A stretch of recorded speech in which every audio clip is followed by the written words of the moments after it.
আলহামদুলিল্লাহ, আল্লাহ তাআলার দরবারে লাখো কোটি শুকর গুজার করি যে মহামহিয়ান সর্বশক্তিমান আল্লাহ, যিনি আমাদেরকে সৃষ্টি করেছেন, বাঁচিয়ে রেখেছেন, সুস্থ রেখেছেন, দুনিয়া সকল ফিতনা ফাসাদ থেকে রক্ষা করে আমাদেরকে আজকের এই সলাতুল জুমআ আদায় করার জন্যে শিবরামপুর ঐতিহ্যবাহী কেন্দ্রীয় জামে মসজিদে আমাদেরকে আসার এবং বসার তৌফিক দান করেছেন। এই জন্য আমরা আল্লাহ তাআলাকে খুশি করার জন্যে আমাদের অন্তঃস্থল থেকে উচ্চ কণ্ঠে সবাই বলি আলহামদুলিল্লাহ।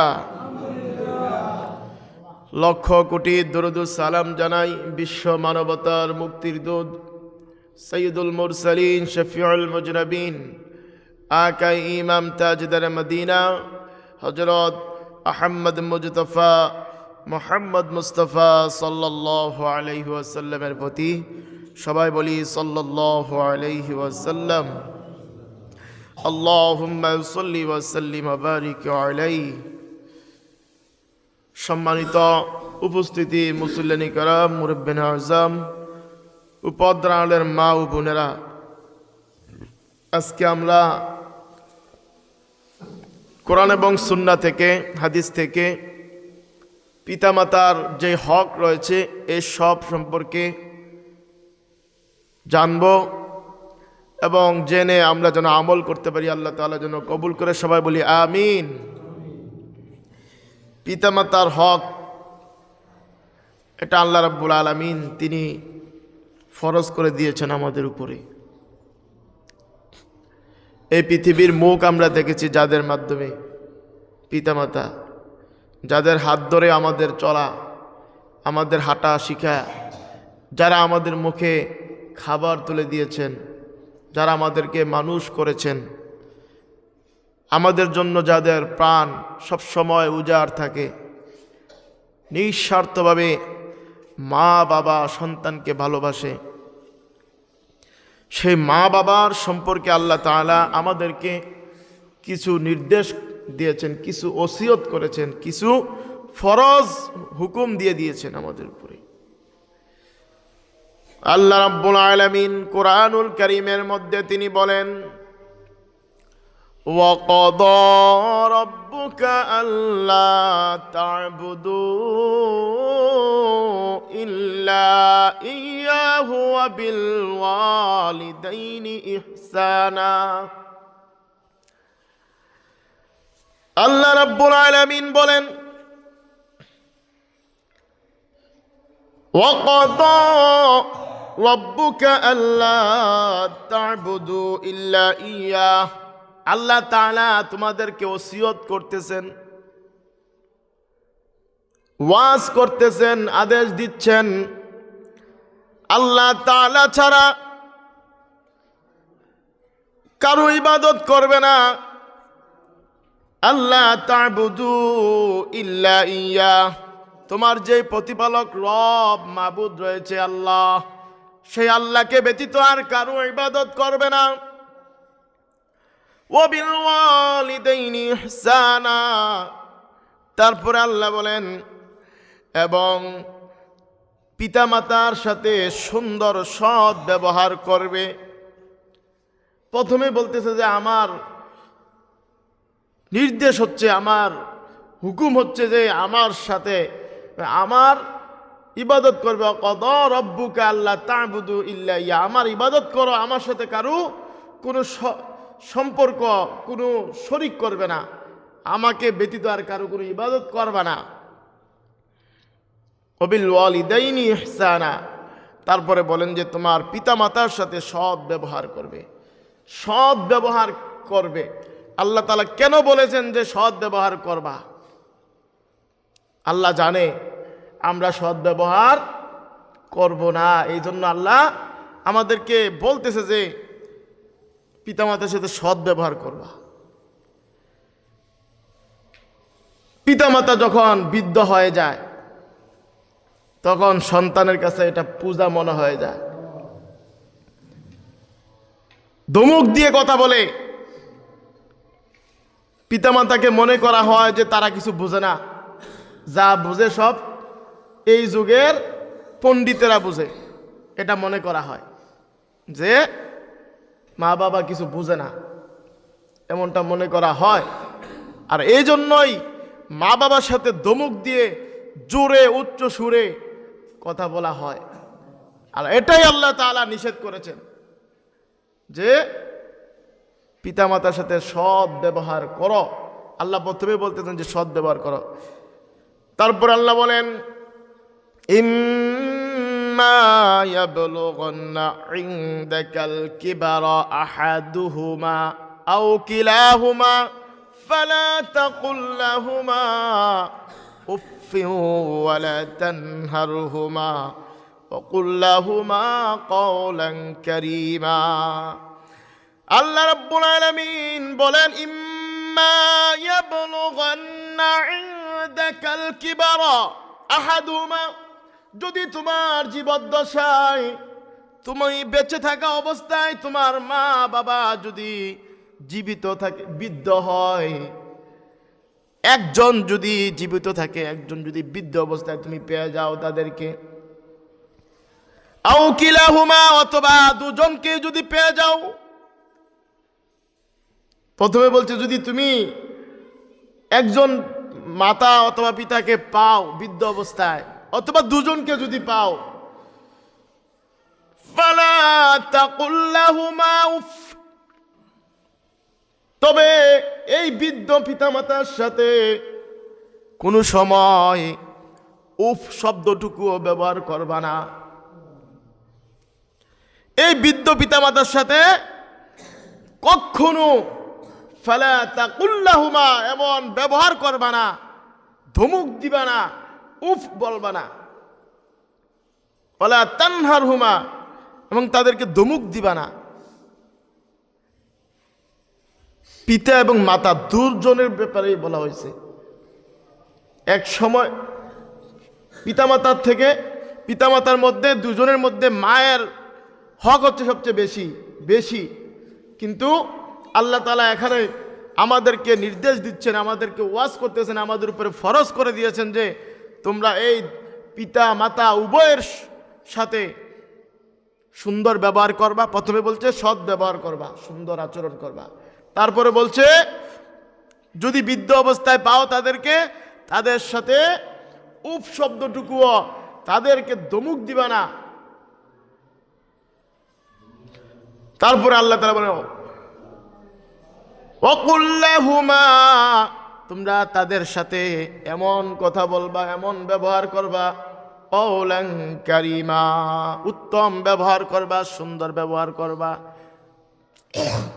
মায়ার ব্যবহার। আখফিদ লাহুমা জানাহাজ যুল্লি মিনার রাহমাতি। তারপর আল্লাহ বলেন আর তুমি তাদের জন্য তোমার দয়ার যেই হাত রয়েছে, এই দুটো হাত প্রশস্ত করে দিবে তাদের জন্য।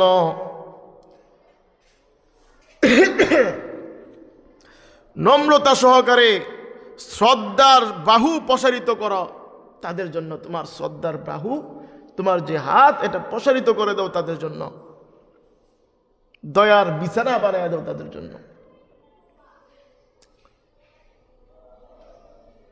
তারপরে বলেন যে অকুল রব্বিরহামহুমা কামা রাব্বায়ানি সগীরা। সবাই পারেন না? বলেন আমার সাথে সাথে অকুল রব্বিরহামহুমা কামা রাব্বায়ানি সগীরা। আবার বলেন আপনারা وقل رب ارحمهما كما ربياني صغيرا। বলেন আমিন। তারপর আল্লাহ বলেন আর তোমরা এইভাবে বলবা, এইভাবে দোয়া করবা যে রব্বির রহমহুমা, হে আমার প্রতিপালক, আমার রব, তাদের প্রতি দয়া করো, আমার মা বাবার প্রতি রহম করো, কামা রব্বায়ানি সগীরা, তারা যেইভাবে আমার প্রতি দয়া করেছে, আমাকে আদর সোহাগ দিয়ে আমাকে বুকে আগলে রেখে লালন পালন করেছে, বুকে নিয়ে আমাকে তারা আমার কান্না থামিয়ে দিয়েছে, আমার ক্ষুধা নিবারণ করে দিয়েছে। এই পিতামাতার জন্য এইভাবে দোয়া করো যে যেভাবে আমার ছোটবেলায় আমার প্রতি তারা রহম করেছে, আমার লালন পালন করেছে। একটা শিশুকে দেখলে বোঝা যায়, একটা শিশু, একটা মানুষ, আমরা কত দুর্বল। একটা মুরগির বাচ্চা দেখছেন না, এটা ফুটার পরে, ডিম থেকে বাইর হওয়ার পরে এটা হাঁটতে পারে না। ছাগলের বাচ্চা দেখছেন নি, দৌড়াদৌড়ি শুরু করে দেয়, টুকটাক হাইটা এরপরে দৌড় শুরু করে না। মুরগির বাচ্চা শক্তিশালী, অথচ আমরা যেই দুর্বল ছিলাম, হাঁটা দূরের কথা। হ্যাঁ, চিতয়ে পড়ে থাকলে এর থেকে ওঠার ক্ষমতাও আমাদের ছিল না। আমাদেরকে আমাদের মা, আমাদের বাবা আমাদেরকে রক্ষা করেছেন, রহম করেছেন আমাদের প্রতি। আল্লাহ রক্ষা করেছে তাদের মাধ্যমে, তারা তো আমাদেরকে রহম করেছে। কোনো সন্তান যদি চিৎকার করে, মা থাকতে পারে বসা, বাবা থাকতে পারে বসা, বাবারা কি করে, মাইট দিয়ে আলামদার করে, তাড়াতাড়ি যা করে না। তো আমরাই তো এটা ছিলাম, আমার মা বাবাই তো আমাকে এইভাবে লালন পালন করছে, বড় করছে। এখন এই মা বাবাও যখন বৃদ্ধ হয়ে যায়, আমরাও যখন বৃদ্ধ হয়ে যাব, তখন আমাদের একটা অবস্থা হয়ে যাবে এমন, আমরা হায়াত পাই কিনা আল্লাহ ভালো জানে। কিন্তু দেখেছি আমি অনেক মানুষ বৃদ্ধ হইয়া অথবা অসুস্থ হইয়া পইরা, বয়স শেষ হওয়ার পরে, মোটামুটি শেষ পর্যায়ে বৃদ্ধ হওয়ার পরে মানুষটা বিছানায় পড়া থাকে। অনেক সময় দেখা যায় অনেকের শরীরে পোকা পইরা গর্ত হইয়া যায়, গর্ত, এমন দুর্গন্ধ বাইর হয়, কোনো ওষুধ দিয়ে এটা পালা করা যায় না, খুব দুর্গন্ধ হয়, গর্ত হয়ে যায় বিভিন্ন জায়গা দিয়া। আমি দেখছি, আমি না হুজুর, তো মুসল্লিরা বিভিন্ন অবস্থা দেখি না, দেখছি এমন একটা অবস্থা হয়ে যায়, নিজের লড়তে চড়তে পারে না, পোকামাকড়েও ধরে শরীরের মধ্যে, পোকাটা দেখা যায় না হয়তো, কিন্তু পচতেই থাকে, গর্ত হয়ে যায় শরীরের মধ্যে। আর দুর্গন্ধ এমন, এর চেয়ে বেশি দুর্গন্ধ আর কোনো কিছুতে নেই। তো এই মা বাবাকে আমার দায়িত্ব, আপনার দায়িত্ব যে তার এটা আমি সেবা করা। কারণ আমরা যখন প্রস্রাব পায়খানা করেছি, পেশাব করেছি, পায়খানা করেছি, তাদের কোলের মধ্যে আমরা বেশিরভাগ পায়খানা করেছি, তাদের কোলে করেছি। তারা তো আমাদের কোলে করবে না, তারা বিছানায় করবে সর্বোচ্চ, ঘরের মধ্যে করবে সর্বোচ্চ। সেটা পরিষ্কার করা হচ্ছে আমার উপরে ফরজ। আমি লোক দিয়া করাই অথবা নিজে করি, দায়িত্বটা আমার, দায়িত্বটা ফরজ আমার উপরে, পরিষ্কার করা, তার সেবা করা, তার ভরণ পোষণ দেওয়া, তার চিকিৎসার ব্যবস্থা করা, এটা ফরজ সন্তানের উপরে। যদি এই ফরজ আদায় না করে আপনি অন্য ফরজ আদায় করতেন যান, যেমন হজ করতে যান, মা বাবার ফরজটা বাদ দিয়া খেদমত করাটা কি ফরজ। আপনি খেদমত বাদ দিয়ে গেলেন এবার হজ করার জন্য, আপনার হজ নাই, আপনার নামাজ নাই, সেখানে আপনি কিসের হজ, কিসের নামাজ পড়তে যাবেন আপনি? সেখানে আপনার জন্য কোনো হজ নাই, হজ আপনার উপরে এখন ফরজ না। রাসূল সাল্লাল্লাহু আলাইহি ওয়াসাল্লামের সময়ের একজন আল্লাহর ওলি, ওয়াজ কুরুনি, শুনেছেন না নাম? ওয়াজ কুরুনি, তিনি আল্লাহর একজন প্রিয় বান্দা। তিনি, ওনার মা অসুস্থ ছিলেন, তো ওনার মা অসুস্থ, এখন ওনার ইচ্ছা যে আমি নবীজির সাথে দেখা করব। নবীজির সাথে দেখা করলে তিনি সাহাবী হয়ে যাবেন, আর সাহাবীরা তো তাদের তুলনা কোনো কিছুর সাথে সম্ভব না। আব্দুল কাদের জিলানী অনেক বড় পীর না? আব্দুল কাদের জিলানী উনি বলছে তাদের পায়ের, তাদের যে ঘোড়া দিয়া চলছে, যেই গাদা দিয়া চলছে, এই গাদার পায়ের নিচের যে বালু, এটির সমান মূল্য এরকম কোনো পীরেরও নাই, যত বড় পীরে হোক। তো তিনি ইচ্ছা যে রাসূলুল্লাহ সাল্লামের সাথে দেখা করবে। রাসূলুল্লাহ সাল্লাল্লাহু আলাইহি ওয়াসাল্লামের সাথে দেখা করলেই সাহাবী হয়ে যাবেন, রাসূলুল্লাহ সাল্লামের সঙ্গী হয়ে যাবেন, রাসূলুল্লাহ সাল্লামকে দেখে মন শান্তি করবেন। অথচ ওনার মা অসুস্থ, ওনার মায়ের খেদমত করতে হবে। যদি এখন ইয়েমেন, ওনার বাড়ি ইয়েমেন থেকে যদি সৌদি আরবে চলে আসে, তাহলে এই মায়ের দেখাশোনা কে করবে? এই জন্য তিনি মায়ের দেখাশোনা বাদ দিয়ে নবীজির কাছে আসতে পারে নাই। নবীজির প্রতি ওনার ভালোবাসা, রাসূল সাল্লাল্লাহু আলাইহি ওয়াসাল্লামের প্রতি কার ভালোবাসা রাসূল সাল্লাল্লাহু আলাইহি ওয়াসাল্লাম ভালো করেই জানে। ভালোবাসার টান তো দুনো দিক থেকেই হয়, এক দিক থেকে ভালোবাসা হয় না। ওয়াজকুরুনির ভালোবাসা রাসূলুল্লাহ সাল্লাল্লাহু আলাইহি ওয়াসাল্লামও জানে, তিনিও ভালোবাসেন। মায়ের খেদমত করা এটা তো ফরজ, মায়ের খেদমত করলে আল্লাহও ভালোবাসে। মায়ের খেদমত করা এটা তো বাবার খেদমত করা, মায়ের খেদমত করা। ওয়াজকুরুনি যে এবার মায়ের খেদমত বাদ দিয়ে আসতে পারতেছে না, আসে নাই তিনি, কারণ মায়ের খেদমত করতে হবে, মা অসুস্থ। রাসূলুল্লাহ সাল্লাল্লাহু আলাইহি ওয়াসাল্লাম ওনার শেষ মুহূর্তে তিনি সাহাবীদেরকে বলে, ও সাহাবীরা, ইয়েমেন থেকে একটা ব্যক্তি আসবে, ওয়াজকুরুনি, ওই করণ এলাকা থেকে একটা ব্যক্তি আসবে, তোমরা তাকে যদি পাও তার কাছে দোয়া চাইও। হযরত ওমর রাদিয়াল্লাহু তাআলা আনহু এবং আলী রাদিয়াল্লাহু তাআলা আনহুকে বলছে যে তোমরা তার কাছে আমার উম্মতের জন্য দোয়া চাইও। বলেন সুবহানাল্লাহ। রাসূলুল্লাহ সাল্লাল্লাহু আলাইহি ওয়াসাল্লাম তো উম্মতের পাগল নাকি? উম্মতের জন্য রাসূলুল্লাহ সাল্লাল্লাহু আলাইহি ওয়াসাল্লাম পাগল নেই। রাসূলুল্লাহ সাল্লাল্লাহু আলাইহি ওয়াসাল্লাম সবসময় উম্মতের জন্য কান্না করতেন, দোয়া করতেন। তো রাসূলুল্লাহ সাল্লাল্লাহু আলাইহি ওয়াসাল্লাম বলতেছে যে ওয়াজকুরুনির কাছে আমার উম্মতের জন্য চাইও দোয়া। উম্মতের পাগল রাসূলুল্লাহ। ওয়াজকুরুনির কাছে দোয়া চাওয়ার জন্য কেন বলছে?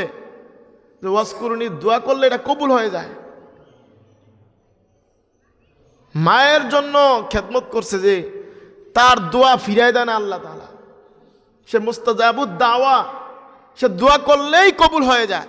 মায়ের খেদমত করে, বাবার খেদমত করে যে ব্যক্তি, দেখবেন, খেয়াল করবেন, খোঁজ নিবেন যে কোন ব্যক্তি তার বৃদ্ধ পিতামাতার খেদমত করতেছে, তার কাছে যে দোয়া চাই কবুল হইতে পারে।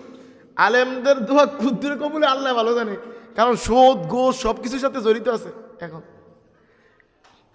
আর অনেকে কি করে, ভালো ফলটা আগে নিয়ে ফিরে দিয়ে কনের কি হ্যাঁ আছে, হ্যাঁ টাকার দান দেয়, বড় বড় বিল্ডিং বানানোর দান দেয়া থাকে যেই ব্যক্তি, তার কাছে যাইয়া আগে যা তার পাও টিপা দেয়।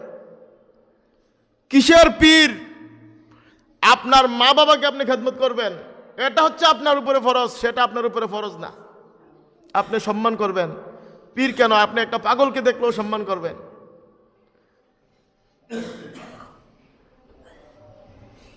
ওয়াজকুরুনি রাসূলুল্লাহ সাল্লাল্লাহু আলাইহি ওয়াসাল্লামের কাছে যাইতে পারে নাই, এটাই আল্লাহ তাআলার কাছে খুশি। আপনি কোথায় যাচ্ছেন? আপনি আগে আপনার মায়ের খেদমত করেন, আগে মাকে নিয়ে আপনি আপনার ভালো ফলটা দেন, আপনার ভালো খাবারটা তাকে দেন, তার আগে তার পরিষ্কার করেন, আপনি তার প্রয়োজন মিটান, আপনি আপনার উপরে এটা ফরজ।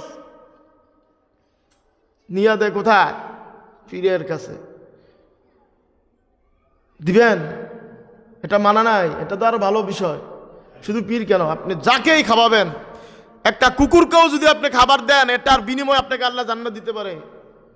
একটা কুকুরকে রক্ষা করে একজন জান্নাতি হয়ে গেছে, একটা বিড়ালকে একটু পানি দিয়া সে জান্নাতি হয়ে গেছে।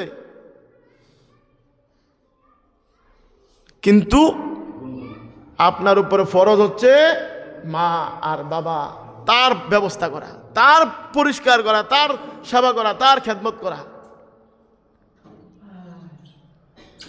মা বাবা আল্লাহ তাআলা নিজের কথা আগে বলছে যে আমার ইবাদত করো, আমার সাথে কাউকে শরীক করো না, তারপরেই বলতেছে মা বাবার কথা, তারপরেই হুকুমটাই দিছে মা বাবার কথা, নিজের পরেই নিয়ে আসছে মা বাবার কথা। আপনি আল্লাহর ইবাদত করার জন্য আপনি ইবাদত শিখবেন, আলেম ওলামার কাছ থেকে শিখবেন, পীর মাশায়েখদের কাছ থেকে শিখবেন, এটা ভালো। বেয়াদবি করে তো শিখা যায় না, আদব করে শিখতে হয়। পীর মাশায়েখ আলেম ওলামা তাদের সাথে আদব করতে হয়। বেয়াদবি তাদের সাথে করলে একেবারে ধ্বংস। বেয়াদবি সব জায়গায় করা যায় না। মা বাবার সাথে বেয়াদবি করলে ধ্বংস। আলেম ওলামাদের সাথে, পীর মাশায়েখদের সাথে, কোনো পাগল মজলুম ব্যক্তির সাথে বেয়াদবি করলে এটা একেবারে ধ্বংসের প্রান্তে আছেন আপনি। মারাত্মক এই জায়গাগুলো খুব মারাত্মক। তো এইভাবে ওয়াজ কুরুনি ওনাকে যখন পাইল হযরত ওমর ফারুক রাদিয়াল্লাহু তাআলা আনহু, উনি আসছেন হজ করার জন্য। তখন হজ কুরুনিকে বলতেছে যে ইয়েমেনের লোকদেরকে, ওমর ফারুক রাদিয়াল্লাহু তাআলা আনহু তিনি তো খলিফাতুল মুসলিমিন, মানে উনি যতটুক সম্ভব ছিল ততটুক জায়গার রাজা ছিলেন, খলিফা ছিলেন, অনেক বড় পাওয়ারফুল ব্যক্তি ছিলেন, অনেক বড় পাওয়ারফুল। কারো কোনো ক্ষমতা ছিল না যে ওনার সাথে লাগতে পারে। উনি যেদিকে গেছে এই জায়গাটা নিজের আয়ত্তে নিয়ে আসছেন। তা তিনি ইয়েমেন থেকে যখন আসলেন, ইয়েমেনের লোকেরা হজ করার জন্য, তখন বললেন যে তোমাদের কাছে তোমাদের ওয়াজ কুরুনি নামে একজন আছে। বলে হ্যাঁ আসছে। তখন ওয়াজ কুরুনিকে যাইয়া বললো যে তুমি আমার এই নবীজি বলছে যে উম্মতের জন্য দোয়া করার জন্য, আমার জন্য দোয়া করো। বলে যে আপনি একজন এত বড় খলিফাতুল মুসলিমিন, ওমর ফারুক রাদিয়াল্লাহু তাআলা আনহু কেমন? ওনার সাথে তুলনা করলে কি চলবে কোনো কিছু অন্যান্য ব্যক্তিদের? রাসূলুল্লাহ সাল্লাল্লাহু আলাইহি ওয়াসাল্লামের পরে সবচেয়ে শ্রেষ্ঠ যে ব্যক্তি তিনি হচ্ছেন আবু বকর রাদিয়াল্লাহু তাআলা আনহু। আবু বকর রাদিয়াল্লাহু তাআলা আনহুর পরে সবচেয়ে শ্রেষ্ঠ তিনি হচ্ছেন ওমর ফারুক রাদিয়াল্লাহু তাআলা আনহু। মানে উম্মতে মুহাম্মদের মধ্যে দ্বিতীয় নম্বর ব্যক্তি শ্রেষ্ঠর দিক থেকে সে ওমর ফারুক রাদিয়াল্লাহু তাআলা আনহু। তিনি একজন ব্যক্তির কাছে দোয়া চাচ্ছেন, যে ব্যক্তির পরনের পোশাকটাও ময়লা, মানে পুরান, গরিব ব্যক্তি, একেবারে ওয়াজ করে নিয়েছিলেন, একেবারে গরিব ব্যক্তি, গ্রামের ব্যক্তি, গরিব। বলে আমার কাছে আপনি দোয়া চাচ্ছেন? বলে যে হ্যাঁ। তো তিনি দোয়া করলেন। যারা মা এবং বাবার খেদমত করে তাদের দোয়া কবুল হয়ে যায় এবং তাদের হায়াতের মধ্যেও বরকত থাকে, তাদের মান সম্মানও বরকত থাকে, তাদের সব কিছুতে রহমত থাকে, বরকত থাকে। আর যারা মা বাবার খেদমত না করে, মা বাবার সাথে বেয়াদবি করে, তাদের দুনিয়াতেও একটা জাহান্নামের মতো অবস্থা হয়। হায়াতও তাদের কম থাকে, হায়াতও ভালো থাকে না, বেশি থাকে না। নিজে উন্নতি তেমন করতে পারবে না, টাকা পয়সা হইতে পারবে, শান্তি থাকবে না মানুষের। অনেকে টাকা পয়সা আছে কিন্তু খাইয়ে যেতে পারে না, একেবারে ধ্বংস হয়ে যায়। তো এই আপনি যদি আপনার মা বাবার খেদমত করেন, আপনার প্রতি আল্লাহ রহম করবে। মুহতারাম হাজিরিন, এরকম অনেক ঘটনা রয়েছে যে মা বাবার খেদমত করে আল্লাহর ওলি হয়ে গেছে, আবার মা বাবার খেদমত না করার কারণে ওলি থেকে নিচে পড়ে গেছে, একেবারে সাধারণ পর্যায়ে পড়ে গেছে। হযরত বাইজিদ বুস্তামি মা বাবার খেদমত করে তিনি একজন আল্লাহর ওলি না, অনেক বড় আল্লাহর ওলি। আরেকজন অনেক আগের জুরাইজ রহমতুল্লাহ আলাই, জুরাইজ, তিনি আমাদের সময়ের না, তিনি বনী ইসরাইলের সময়ের একজন আবেদ আল্লাহর ওলি ছিলেন, আল্লাহর ওলি। তিনি একটা জায়গায় মানে মাঠে এক কোনায় ওনার একটা ইবাদত জায়গা ছিল, ইবাদতের স্থান ছিল, সেখানে এই ঘরের মধ্যে তিনি ইবাদত করেন। তিনি দিনের বেলা রোজা রাখেন, রাত্রবেলা তাহাজ্জুদ পড়েন। মানে আল্লাহর ওলি, একেবারে পাক্কা আল্লাহর ওলি। এখনের ওলির মতো না, এখন তো টাকা হইলে সরি, হ্যাঁ, ভাইয়ে ভাইয়ে ঝগড়া থাকে, সম্পদ নিয়ে কারাকারি করে ওলি হইয়াছি রে, ভাইয়ের জায়গা মাইরালায়। আচ্ছা যাক, এই যে উনি দিনের বেলা রোজা রাখেন আর রাত্রবেলা তাহাজ্জুদে কাটাচ্ছেন। ওনার মা আয়েশা ওনাকে ডাক দিলেন যে জুরাইজ, বাবা জুরাইজ। ওনাকে 3 বার এইভাবে ডাকলেন। তিনি নামাজের মধ্যে ছিলেন। নামাজের মধ্যে থাকলে নামাজটা কিন্তু ছেড়ে দেওয়া ঠিক না, ভালো না। কিন্তু ফরজ নামাজটা আপনি আদায় করবেন, নফল নামাজটা এটা নফল, আর আপনার মায়ের ডাক শোনাটা ফরজ। নফলের দাম বেশি না ফরজের দাম বেশি? ফরজের দাম বেশি। একটা বাচ্চা অসুস্থ, এখানে সে মারা যাচ্ছে, আগুনে পুড়ে গেছে, পুড়ে যেতেছে, নামাজ বাদ দিয়ে তাকে আগে উদ্ধার করতে হবে, এটা হচ্ছে কাজ। নামাজ আপনি পড়তে পারবেন এরপরে। তো মায়ের ডাক, তিনি তো আল্লাহর ওলি, একেবারে পাক্কা ওলি। আল্লাহ ছাড়া অন্য কিছু তেমন দুনিয়ার খেয়াল তেমন নাই, বেশি নাই। তো আল্লাহর ওলি নামাজের মধ্যে বা চিন্তা করে যে আমি কি মায়ের ডাকে সাড়া দেবো নাকি নামাজটা শেষ করব। তিনি নামাজ শেষ করলেন, ওনার মা চলে গেলেন, আর বদ্ধ দিয়ে গেলেন একটা, যে আল্লাহ যেন তারে এই খারাপ মহিলার মুখ দেখায়।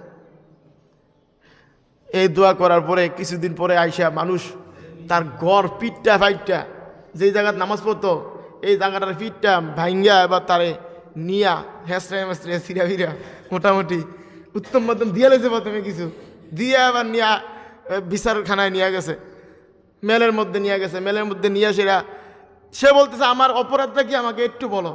বলেছে রাগ, আগে বিচার হইল। এবার নিয়ে একটা মহিলার সামনে নিয়ে গতি, তার এই আকাম করছ, তার দহন বাচ্চা, এই বাচ্চা সহ পেটে তার বাচ্চা প্রসব করছে। এখন এক মহিলা, সে এক রাখালের সাথে তার মিলামেশা হওয়ার কারণে তার বাচ্চা প্রসব হয় 1 বছর পর। তো বাচ্চা যখন প্রসব হয়, মানুষ বলে যে এই বাচ্চা কার, বলে যে এই বাচ্চা তো ওই আলেম ব্যক্তির, ওই যে আল্লাহর ওলির। বলে এবার মাইট দিয়ে তারে নিয়ে আসলো। আসার পরে এবার জনগণ তো বলতেছে যে এই বাচ্চার এখন বিয়া করো, বিয়া দিয়াই সেই যা করার। সে বলে যে আচ্ছা এটা তো আমি করি নাই, তো এই বাচ্চাটাকে আমি জিজ্ঞাসা করি তার বাবাকে, সে বলতে পারেনি। দেখি আল্লাহর কাছে সাহায্য চাইয়া বললো যে আল্লাহ আমাকে রক্ষা করো, যেহেতু আমি অন্যায়টা করি নাই। তো এই বাচ্চাটাকে জিজ্ঞাসা করলো জুরাইজ জিজ্ঞাসা করার পরে বাচ্চাটা বললে দিল যে আমার বাবা হচ্ছে উমুক রাখাল। তখন মহিলা বলল যে হ্যাঁ সে না, নির্দোষ।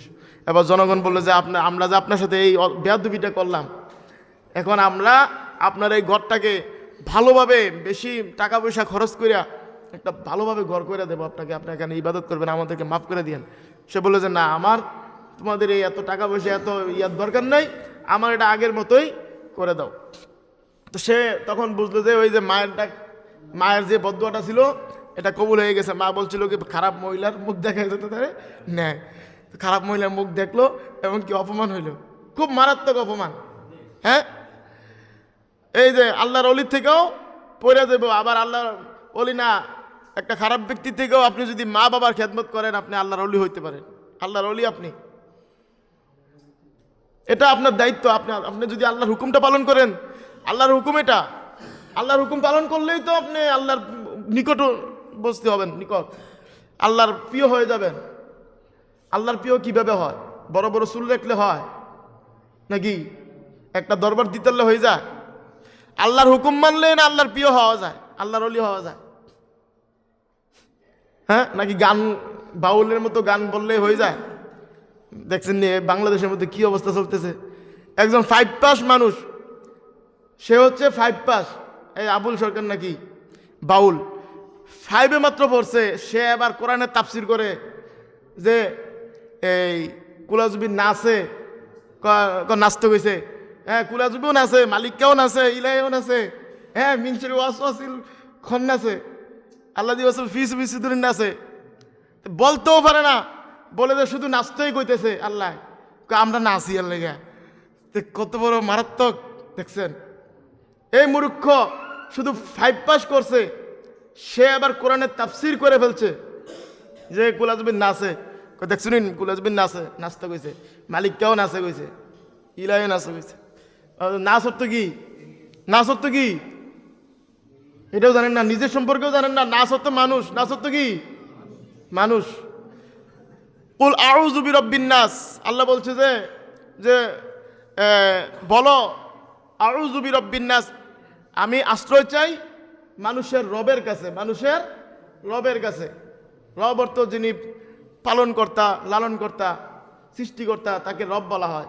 যে বলো যে আমি আশ্রয় চাচ্ছি মানুষের রবের কাছে, আর সে বলে যে নাচতে কইছে তারার কাছে। তো যা কিছুদিন পরে তো এই তো শীতকাল আসছে, তাদের আসর বসবে, তারা গান বলবে, আর মানুষ যাইয়া মুসলমান হইয়া তাদের কাছ থেকে যাইয়া এইভাবে নাচা শিখে। ডাস্টবিন নাচে কোন নাচতে কইছে, মালিক কেন আছে কোন নাচতে কইছে। দেখছেন, নাচ তো মানুষ হওয়ার জন্য তারা কইতেছে, মানুষের আল্লাহর কাছে পানা চাওয়ার, শয়তানের থেকে পানা চাওয়ার জন্য বলতেছে, আর সে বলতেছে নাচতে কইতেছে।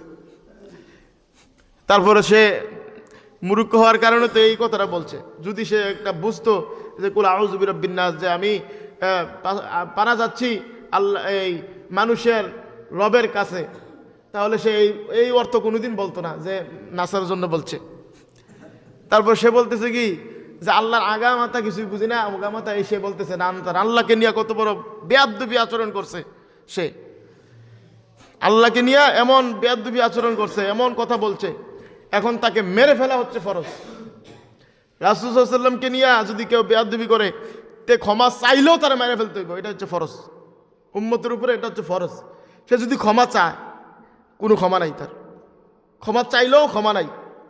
রাসূলকে নিয়ে বেয়াদবি করলে ক্ষমা চাইলেও ক্ষমা নাই। রাসূল সাল্লাল্লাহু আলাইহি ওয়াসাল্লামের সময় এরকম বেয়াদবি করছিল, সে পালাইয়া, এক ব্যক্তি চালাক ব্যক্তি পালাইয়া যাইয়া রাসূল সাল্লাল্লাহু আলাইহি ওয়াসাল্লামের কাছে দিয়া বুঝতেছে আমার মাফ করে দেন। তো রাসূল মাফ করছে, জানে যদি না রাসূলের কাছে মাফ না চাইলে এই মাফ কেউ করতে পারবে না, এটা আল্লাহ মাফ করে না।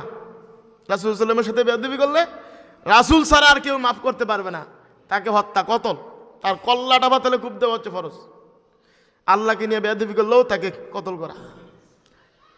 আর এখন দেখা যায় যে অনেকে তার পক্ষ হইয়া আন্দোলন করতেছে যে আবুল সরকারকে ছাড়া দাও, মুক্তি দাও, মুক্তি দাও। যারা এটা বলতেছে তারাও কাফের, তারাও কি কাফের।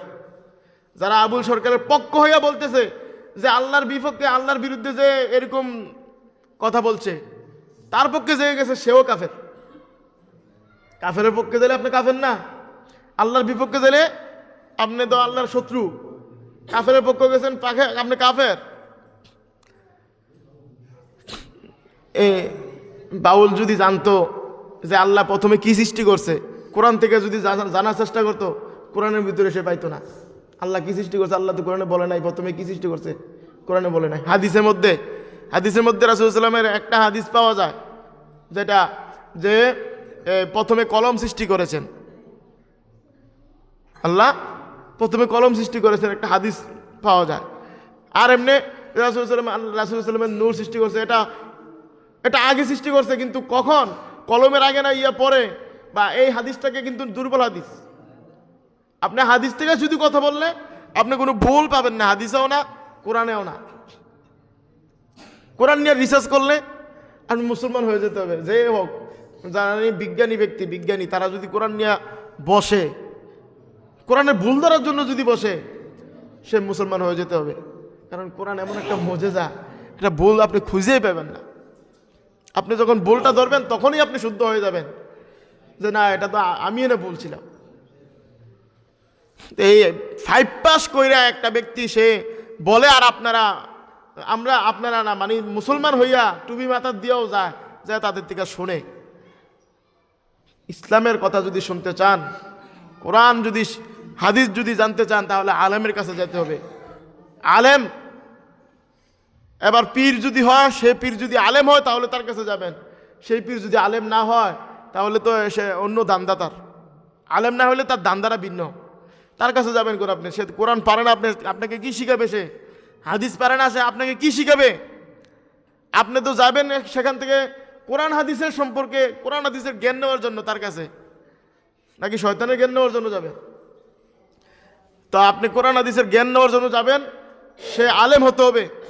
সে আবার পীর হোক অথবা একটা মসজিদের আলেম, মসজিদের ইমাম হোক, যে হোক। পীরেরা, আল্লাহর ওলিরা, তারা তো অনেক অনেক খেদমত করতেছে। এই বাংলাদেশের মধ্যে খানজাহান আলী, তারপরে এই যে বড় বড় আল্লাহর ওলিরা, তারা কি করছে? জোনপুরে বিশ্বাব, তারা কি করছে?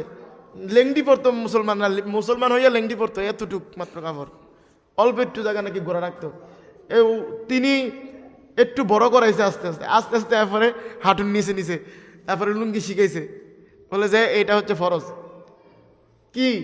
তিনি তো আল্লাহর ওলি, তিনি তো পীর, তিনি শিখাইছে লেংডি থেকে আপনাকে ফরজটা ডাকাইছে, ফরজটা আপনাকে শিখাইছে। এরকম লোকের কাছে যাইবেন যে আপনাকে বিপদ থেকে রক্ষা করবে। আপনি আছেন বিপদে, ল্যাংটা আছেন, আপনাকে আবার কাপড় পরাই দিবে যে তার কাছে আপনি যাবেন। আর যার কাছে যান সে যদি আপনার উল্টা কাপড় খোলাই দেয়, সর্বনাশ। হয়তো এমন হয়, এমন হয় গাঞ্জাখানা শিখায়। এই যে বাউলদের আড্ডা, যেই জায়গাগুলা, এইগুলার মধ্যে তারা বলে যে এটা সিদ্ধি। তারা কি বলে যে সিদ্ধি খেলে বুদ্ধি হয়। আসলে কি এটা মানুষটা ধ্বংস হয়ে যায় না? মানুষটা শারীরিকভাবে ধ্বংস হয়ে যায়, তার পরিবার ধ্বংস হয়ে যায়, তার সন্তান ধ্বংস হয়ে যায়, তার পুরো ফ্যামিলিটা ধ্বংস হয়ে যায়। যারা নিয়ে সিদ্ধি সিদ্ধি সিদ্ধি বলে, তারা তো বলে এটা ভালো, এটা একটা টান দিলে আল্লাহর পর্যন্ত চলে যায় নাকি। কত বড় মারাত্মক! এদের থেকে দূরে থাকতে হবে। আলেম না যারা, তারা যদি কোরআন হাদিসের কথা বলতে চায় তাহলে তাদের ভুল হবে স্বাভাবিকভাবে, ভুলটা আপনাকে শিখাবে। আলেম হইয়েই তো বলা যায় না, কত ভয়। যখন ছোট ছিলাম অনেক বললে ফেলতাম, ফতুয়া আনতাজি দিতে থাকতাম। এখন মুফতি হয়েছি, এখন ভয় লাগে, ভয় লাগে প্রচুর। মারাত্মক বিষয় এগুলা। তো এই জন্য কোরআন এবং সুন্নাহ আপনাকে যা বলতেছে আপনি তার মধ্যে রহমত। মা বাবার খেদমত করবেন আগে, তারপরে যাই আপনি পীর, মাশায়েখ, আলেম, ওলামা, আপনার পাড়া প্রতিবেশী, আপনার মুরব্বী, তাদের প্রতি আপনি আপনার সম্মানসূচক ব্যবহার আচরণ সব করবেন। পিতামাতার সম্পর্কে আলোচনা, একটা হাদিস শুধু, দুইটা হাদিস শুধু বলছি। হাদিস বলারও যে আল্লাহ তাআলা, রাসূল সাল্লাল্লাহু আলাইহি ওয়াসাল্লাম বলতেছেন যে রিদর রব্বি ফি রিদল ওয়ালিদাইন ও সাগতর রব্বি ফি সাগতল ওয়ালিদাইন। পিতামাতার সন্তুষ্টিতে আল্লাহ তাআলা সন্তুষ্টি হয়, আর পিতামাতার অসন্তুষ্টিতে আল্লাহ তাআলা অসন্তুষ্ট হয়ে যায়। আপনি যদি আল্লাহকে খুশি করতে চান তাহলে আপনি পিতামাতাকে খুশি করতে হবে, এটা আপনার উপরে দায়িত্ব। আপনি যদি পিতামাতাকে খুশি করতে পারেন, আল্লাহ আপনার প্রতি খুশি হয়ে যাবে। আর আপনার মাধ্যমে যদি আপনার পিতামাতা অসন্তুষ্ট হয়ে যায়, তাহলে আল্লাহ আপনার প্রতি অসন্তুষ্ট হয়ে যাবে। আপনি এবার নামাজ পড়লেও আল্লাহ আপনার প্রতি অসন্তুষ্ট হয়ে যাবে, আপনি দান করলেও আপনার প্রতি আল্লাহ অসন্তুষ্ট হয়ে যাবে, কারণ আপনি তো আপনার মা বাবার অসন্তুষ্ট করে দিয়ে আসছেন। তবে মা বাবা যদি কোনো হারাম দিকে আপনাকে, মানে আল্লাহর সাথে শরিক করার জন্য যদি কোনো কিছু করে বলে, সেটা নিষেধ, আল্লাহ তাআলা সেটা নিষেধ করছে। এছাড়া আপনি আপনার মা বাবার দায়িত্ব সম্পূর্ণ পালন করতে হবে, তাদের কথা আপনি শুনতে হবে। পিতামাতার সন্তুষ্টিতেই আল্লাহ সন্তুষ্ট হয়। হ্যাঁ, রাসূল সাল্লাল্লাহু আলাইহি ওয়াসাল্লাম বলছে যে মায়ের পায়ের নিচে আল জান্নাতু তাহতা আকদামিল উম্মাহাত, মায়ের পায়ের নিচে হচ্ছে সন্তানের বেহেশত। মানে কি পায়ের নিচে, মানে কি আপনি পায়ের নিচে বিচারবেন যাইয়া, আপনি তার সব দায়িত্ব আপনি তার নেওয়া, এটাই হচ্ছে পায়ের নিচে বেহেশত আপনার। আপনি আপনার মায়ের সেবা করলেই আপনি জান্নাত পাইবেন। আপনার জান্নাতটা হচ্ছে এটার নিচে, আপনি যে বিচারেন কোথায়? পিতামাতা যদি মারাও যায়, মারা যাওয়ার পরেও আপনার দায়িত্ব হচ্ছে আপনি তার জন্য দোয়া করা, রব্বির হামুমা কামা রব্বায়ানি সগীরা। এভাবে আপনি নিজে দোয়া করবেন, আপনার দোয়া কবুল হবে বেশি। আল্লাহ শিখাই দিয়েছে এই দোয়াটা। প্রতি শুক্রবারে মা বাবার কবর জিয়ারত করা, এটাও একটা হাদিসের মধ্যে আছে। প্রতি শুক্রবারে মা বাবার কবরের পাশে যেয়ে আপনি জিয়ারত করবেন, প্রতি শুক্রবারে এটা করার চেষ্টা করবেন। আর এমনি তো সবসময় দোয়া করতে হবে, মা বাবার জন্য দোয়া করা আল্লাহ রাব্বুল আলামিন শিখিয়ে দিয়েছে আয়াত। আল্লাহ তাআলা যেন আমাদের সবাইকে আমাদের মা বাবার খেদমত করার তৌফিক দান করে, সবাই বলে আমিন। আর আপনি যদি আপনার মা বাবার খেদমত করেন, তাহলে আপনিও এই বৃদ্ধ যখন হবেন, মা বাবা আপনিও হবেন, তখন